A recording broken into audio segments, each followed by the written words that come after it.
Joining me now from ONS Europe 2019 is Mark Whiteway, Head of Sales Europe for Lumina Networks. Mark, what do you think the role of open source is for 5G networks? The role of open source is to continue what it's been doing today, which is evolving open source and merging with the standards as we see the coming together for 5G, that need for scale, that need to adopt that innovation from an open source perspective, but merging with some of the standardization. I think that's key.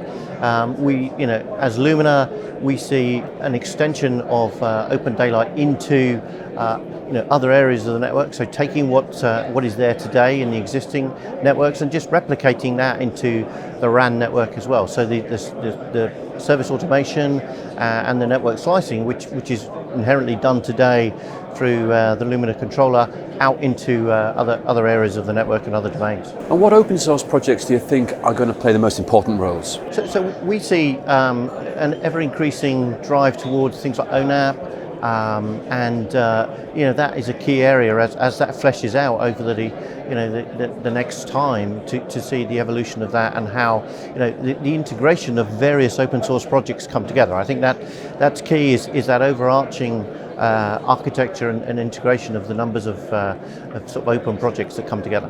How will the community support continued improvements to the scalability of open source?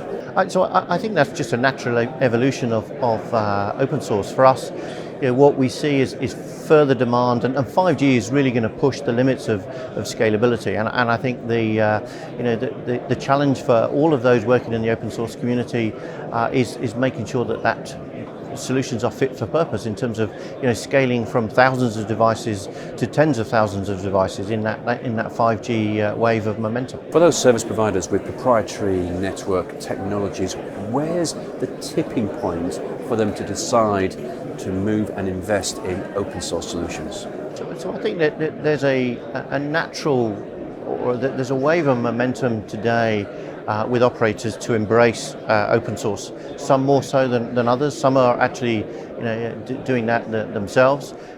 What we're seeing as Lumina is the adoption of OpenDaylight and the bringing together of solutions to drive that service automation. And I think as the challenge is as a number of operators see the over-the-top capabilities is to then how do they harness the value add of the network, and open source is a means to driving that to fruition.